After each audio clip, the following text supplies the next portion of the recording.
What's up guys, Phantom here, back with episode 2 of my F2 season championship mode here, as we started off in Bahrain with a win and a 4th place with our absolute god of Raghunathan here.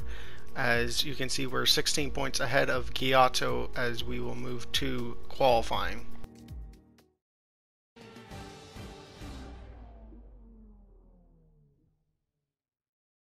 Welcome back to F2. It's qualifying and everyone here has their eye on the 4 points for pole position tomorrow. As we start out here in qualifying here at Baku here, as here we had the infamous situation where Raghunathan couldn't spin his car around. As you can see here in qualifying, we were dropping positions, and by halfway through the lap we were in P20. But as I'm starting to figure out with the AI here in F2, they have a real problem with sweepers like this one, where they just can't seem to go wide out. As you can see, we've gained so many positions as we're up to P8 from about P18 here, as we are now up to P7. As let's see if we can get up any more positions, and we cannot. We will finish qualifying in P7, but we were way down in like 18th, 17th there, coming out of the final real corner, as Seta Camera has on pole position, as we will move on to the race. Join us then.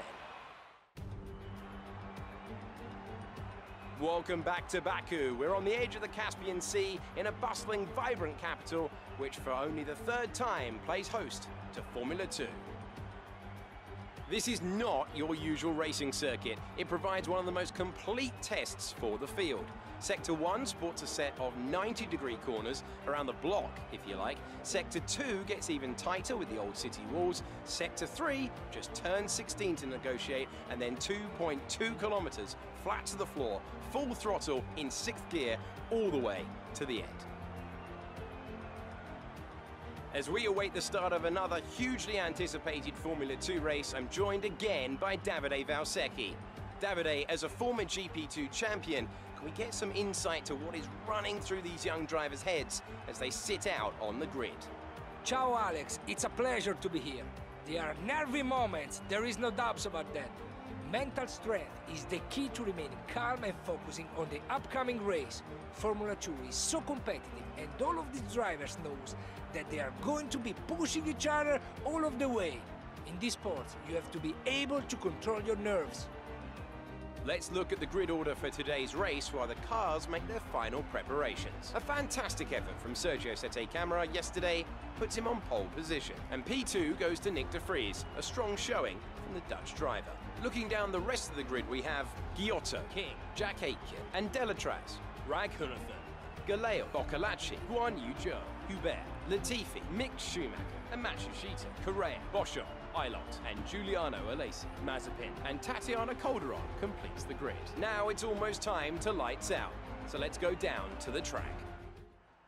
As we sit here in a P7 for the feature race behind Aikens here, as we get off to a absolutely terrible start here. There's really just no way to get a very good start.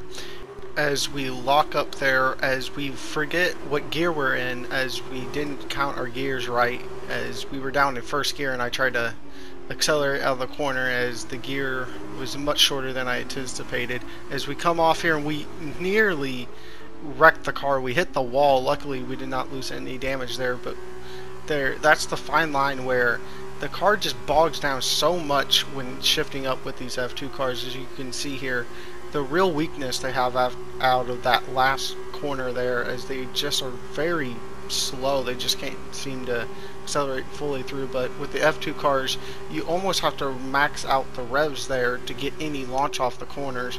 As you can see here, up onto the end of lap 2 here, as you coming up to the back of our teammate King here, as it is just terrible. Like we're kind of struggling to keep with them through most of the track, but through that last corner they're just so bad that I basically make everything back up, and they have set the fastest lap of the race.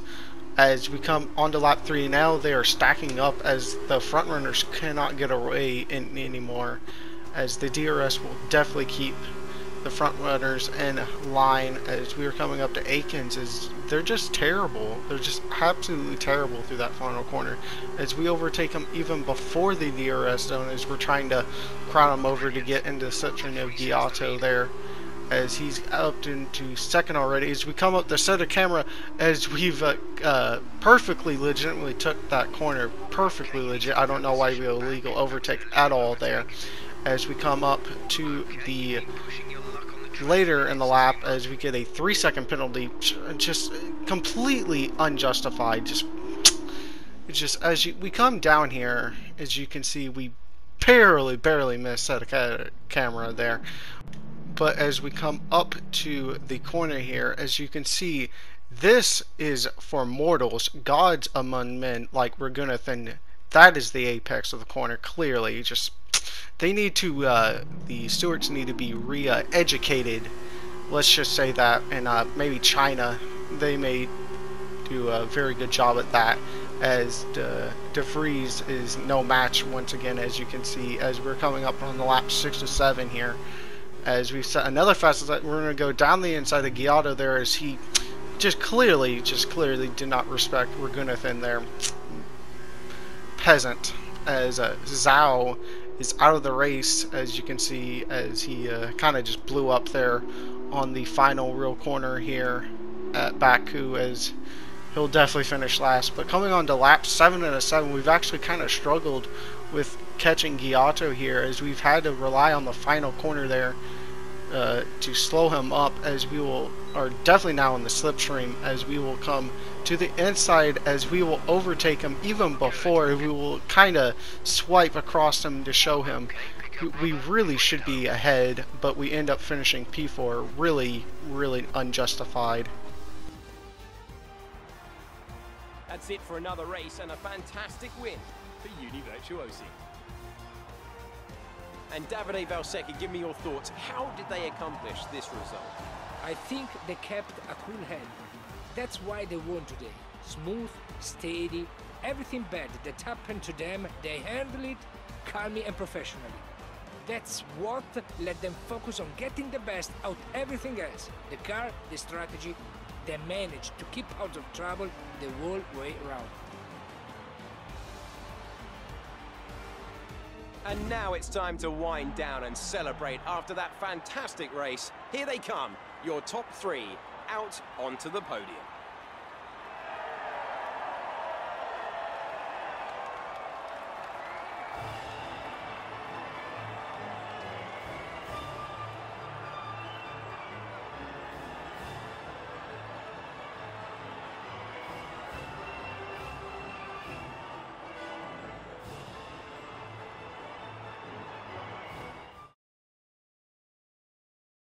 And now, let's take a look at the driver's standings.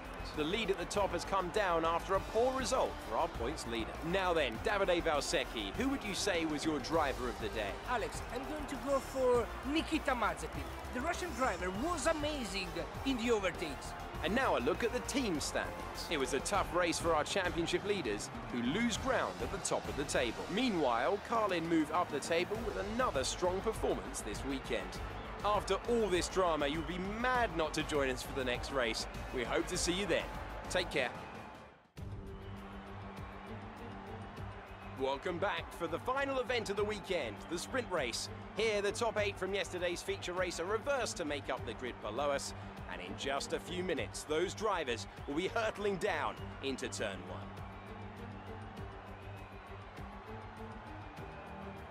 I'm not the only one sitting here today who's looking forward to today's race. My friend and ex-GP2 champion Davide Valsecchi next to me is already on the edge of his seat awaiting the start of the event. How's it going today?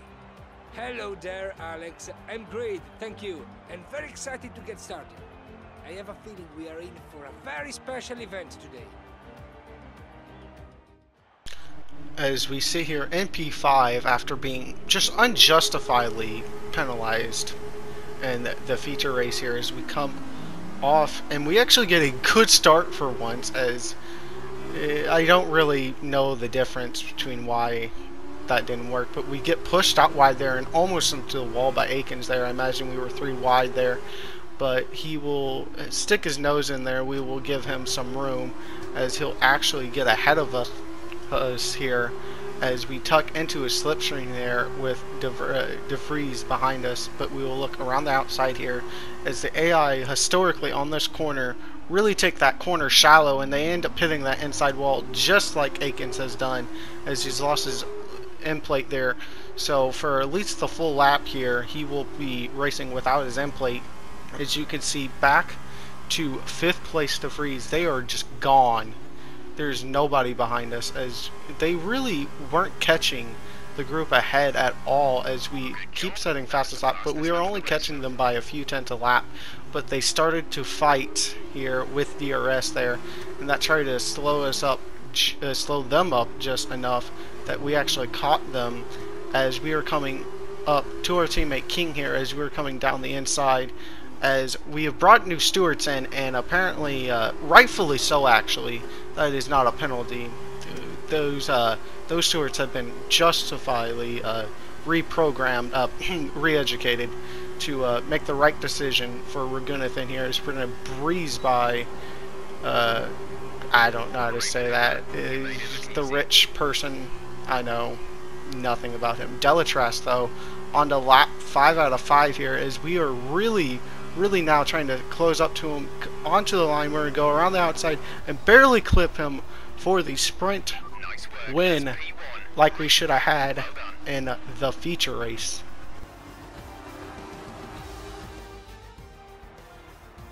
A nearly flawless performance here then, and a commanding victory. Davide, what do you think made the difference here? This race, this win, was about one thing and one thing only: consistency. Anyone can be quick for just one lap, but there's a difference between that and being quick every lap, over and over and over.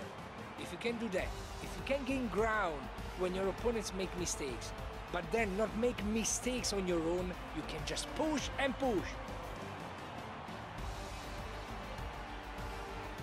Our drivers are making their way out for the podium celebrations, and it's going to be MP Motorsport picking up the winner's trophy.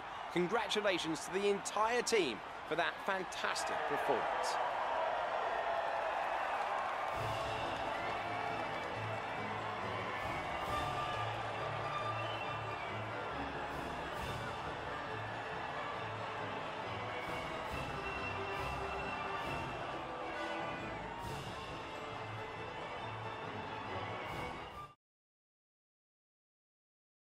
After this round of the World Championship, here's how things look in the drivers' table. It's a good result for Manhaveer Raghunathan, who moves further ahead at the top of the table. And so, driver of the day then, Davide Valsecchi, who do you think you'd go for? After a drive like that, it's got to be Manhaveer Raghunathan.